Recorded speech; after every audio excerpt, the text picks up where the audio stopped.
Assalamualaikum warahmatullahi wabarakatuh.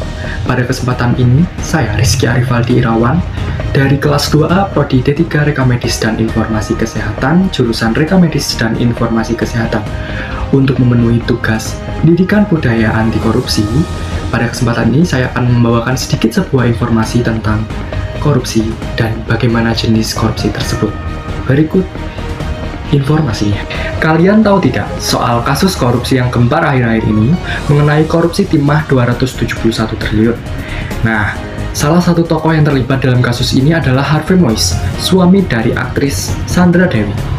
Pada latar belakang kasus tersebut, pada tahun 2018, Suwito Gunawan dan Hasan Tim melalui perusahaan PT Stanindo Inti Prakasa dan CV Venus Inti Prakasa menjalin kerjasama dengan PT Timah Tbk.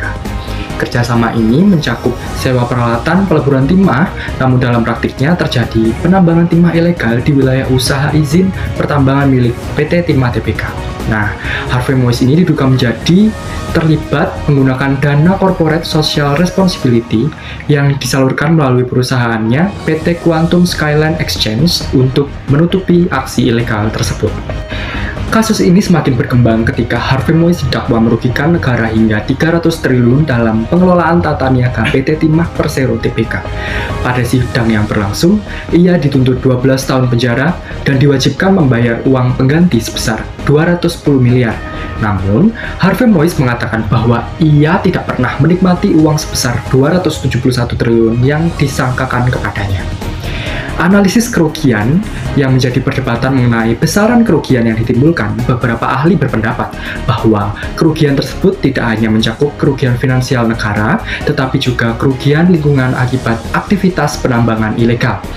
Berdasarkan 7 jenis korupsi yang disebutkan, dalam korupsi tambang timah Tbk 271 triliun ini yang melibatkan Harvey Moise dan pihak lainnya dapat dikategorikan dalam beberapa jenis korupsi berikut.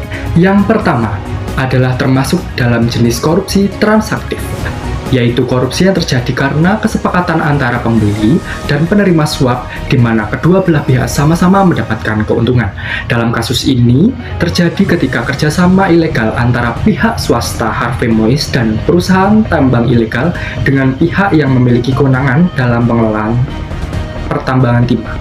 Kesepakatan ini memungkinkan praktik tambang ilegal terus berlangsung dengan berbagai bentuk perlindungan. Yang kedua, masuk ke dalam jenis korupsi yang memeras atau extortive corruption, yaitu korupsi yang terjadi ketika pejabat atau pihak yang berwenang meminta imbalan dari pihak lain sebagai syarat untuk memperoleh layanan atau perlindungan hukum.